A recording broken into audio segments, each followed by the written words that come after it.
Bonjour Séverine Vidal.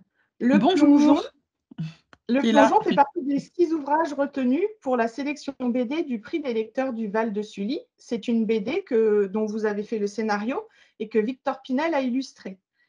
Vous avez accepté de nous accorder cet entretien et nous vous en remercions. Pouvez-vous vous présenter ou plutôt présenter votre BD, s'il vous plaît? Alors, bonjour à toutes et tous. Alors, cette BD, donc Le Plongeon, il s'agit de l'histoire de la fin de vie, d'une certaine façon, d'Yvonne, qui décide de rentrer en EHPAD parce qu'elle sent que elle peut plus s'en sortir toute seule, que ça devient même assez dangereux. Et elle rentre en EHPAD et c'est l'histoire de ses premiers mois, en fait, dans cette nouvelle vie. Elle découvre le cadre assez neutre dans lequel elle n'a aucun souvenir voilà, de cette résidence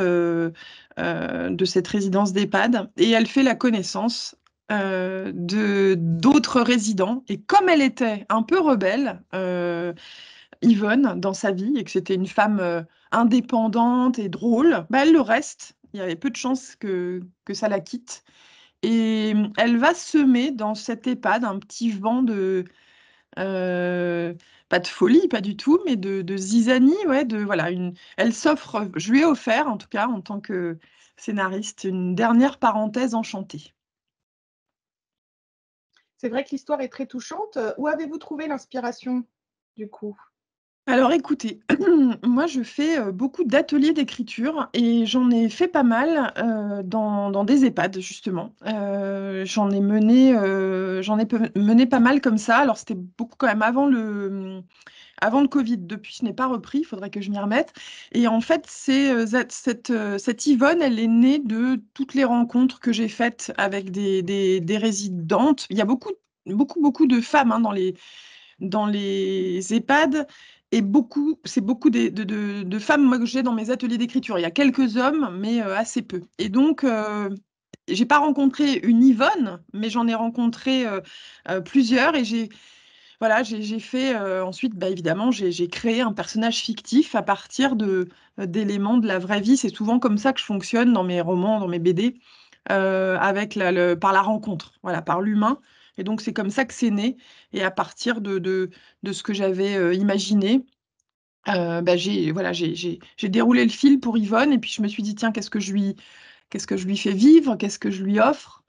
Euh, d'où l'histoire d'amour qu'elle vit aussi, comme ça, on pourrait dire sur le tard. Dans cette BD, donc vous collaborez avec Victor Pinel, ça fait plusieurs fois que vous collaborez. Et comment vous êtes-vous rencontrés? Alors, on s'est rencontrés grâce à une éditrice dans une maison d'édition qui s'appelle Les Enfants Rouges pour notre première BD ensemble avec Victor, une BD qui s'appelle Rose, qui était l'adaptation d'un de mes romans, mon roman Lâcher sa main. Et donc, moi, je ne le connaissais pas du tout et c'est cette éditrice qui nous a présenté. Lui, il est espagnol, Victor. À l'époque où je l'ai rencontré, il ne parlait pas encore français. C'est sa compagne, avec laquelle j'ai également fait quelques BD, qui lui traduisait les scénarios. Et puis ensuite, il est venu en France. Il est venu à Angoulême 6 mois pour apprendre le français. Donc notre deuxième BD, qui était La Maison de la plage, là, il était beaucoup plus autonome sur tout ça. Et puis enfin, on a eu envie de retravailler ensemble avec Le Plongeon. Je dirais, pour résumer notre collaboration, que bon, il est espagnol, je suis française, et pourtant, je crois que nous parlons la même langue. C'est vrai que ces dessins complètent parfaitement votre histoire. Voilà, on se Est-ce comprend que... très bien avec Victor. Oui, comme quoi la langue n'est pas une barrière. Non, pas du tout. Avez-vous un rituel lorsque vous écrivez? Alors, des rituels, moi, j'en ai plein. Je, je suis très ritualisée. Alors, pour l'écriture, j'écris toujours en musique. En général, surtout pour mes romans, mais je choisis une chanson que je vais écouter en boucle pendant toute l'écriture du roman. Pour les BD, souvent j'en choisis plusieurs. J'ai l'impression que c'est l'idée que ça me met dans une bulle et que ça m'aide à me concentrer. Voilà, j'écoute un petit peu de tout. Et en l'occurrence, alors je me souviens plus pour le plongeon, les chansons que j'avais écoutées, mais j'ai besoin de ça, d'écrire en musique. Et puis j'ai toujours avec moi un petit thé. Euh, voilà, et si le rituel le plus important, c'est que moi j'ai un chien. D'ailleurs, il est là, et il vient de monter, ça l'intéressait la discussion. Et en fait, je suis j'écris pendant 1 heure et demie à peu près, et puis il vient me rappeler qu'il serait peut-être temps d'aller se balader un coup. Donc le rituel, c'est d'organiser la journée en fonction des balades d'Elvis. Voilà.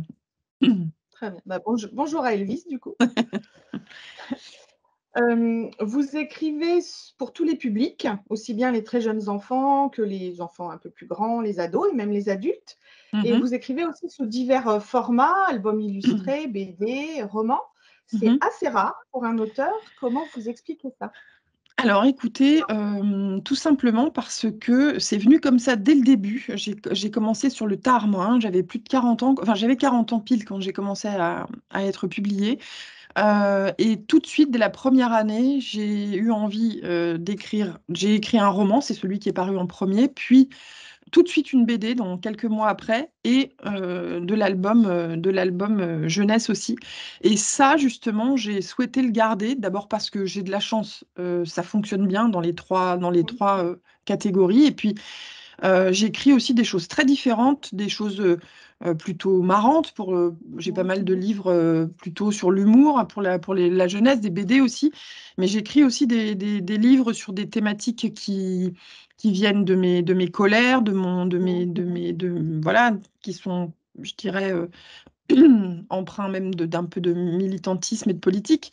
Donc il y a vraiment beaucoup, beaucoup de choses très différentes et c'est ça que j'aime. J'aime la variété, j'aime me lever le matin sans que les journées se suivent et se ressemblent. Et j'ai toujours plein de projets différents et donc je crois que ça illustre bien ouais, ce qui se passe un peu dans ma tête.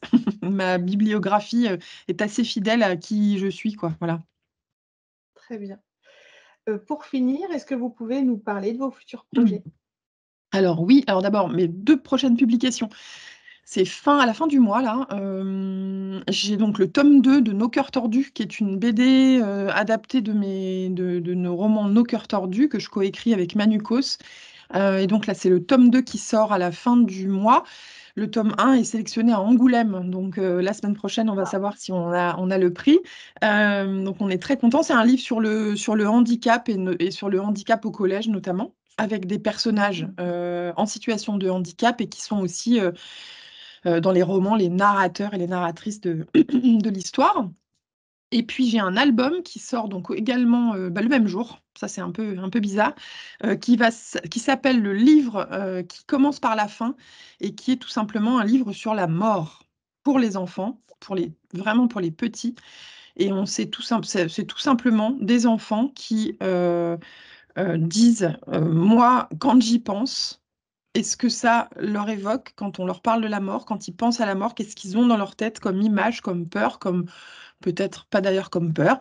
Et c'est un livre illustré par Louis Thomas, avec lequel j'ai déjà pas mal travaillé, et avec lequel j'avais fait le manteau il y a quelques années, et sur mon fil également un autre album. Donc ça, c'est les prochaines parutions. Et puis après, l'année prochaine, on aura une biographie en bande dessinée de Colette. J'avais fait il y a quelques années la bande dessinée de Georges Sand et là je me suis, entre guillemets, j'allais dire attaquée à, c'est pas vraiment le mot, mais je me suis plongée dans la vie de Colette. Ça sera dessiné par la même dessinatrice, Kim Consigny, que pour Georges Sand.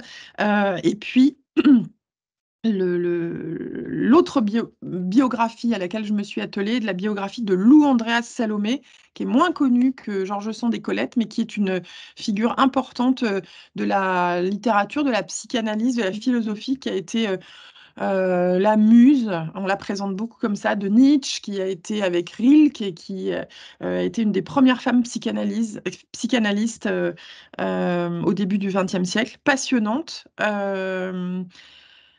Et donc ça sortira, c'est très long pour les dessins, donc ça sortira en 2026, je pense. Voilà. Et donc après, j'ai plein de projets de BD, beaucoup de BD en ce moment, et notamment l'adaptation de mon roman Soleil glacé. Ça sortira normalement, je pense, en fin d'année, là, cette année. Voilà, illustré, dessiné par Laura Giraud, chez Glénat. Voilà, OK. Ouais, plein de beaux moments de lecture en perspective donc. ouais. Enfin, de lecture pour vous et de lecture pour nous. Eh bien, écoutez, vous avez répondu à toutes nos questions. Merci beaucoup au nom des élus, des bénévoles qui travaillent dans les bibliothèques, de l'équipe des bibliothèques, mes collègues et moi, et puis de nos lecteurs qui vont pouvoir du coup découvrir, votre œuvre grâce à cet, entretien. Eh Et ben, puis super, voilà, merci à vous. j'espère qu'ils Merci. auront, envie de la lire suite à cet entretien. C'est J'espère vraiment aussi. un beau moment sur un thème Ben, pas facile, mais plein non, de c'est sûr. Je vous remercie. Ben, en fait, Le gaieté. Plongeon, c'est une BD dont le succès m'a étonnée. Je l'ai écrite avec le cœur, bien sûr. L'éditeur l'a accepté également d'emblée, mais on ne s'était pas dit que la thématique voilà, que ça serait pas forcément le gros succès. Et en fait, si. À la sortie du confinement, juste en 2021, elle est sortie et ça a été une sacrée surprise de l'avoir si bien marché, un très beau succès. Et je reçois encore quasiment toutes les semaines des messages de gens émus, concernés ou pas, mais de toute façon, on est forcément concerné par l'idée voilà, de l'autonomie en fin de vie, voilà, et donc ça, c'est des sujets qui touchent beaucoup. Alors les gens disent qu'ils rient beaucoup, mais qu'ils pleurent aussi pas mal, mais que ce sont de bonnes Oui, larmes. Voilà, donc je vous le dis, ce oui, sont de bonnes larmes. tout à fait. Voilà. Ce sont de bonnes émotions. Voilà. Très bien. Merci à Ben, vous. encore merci. Au revoir. Au revoir.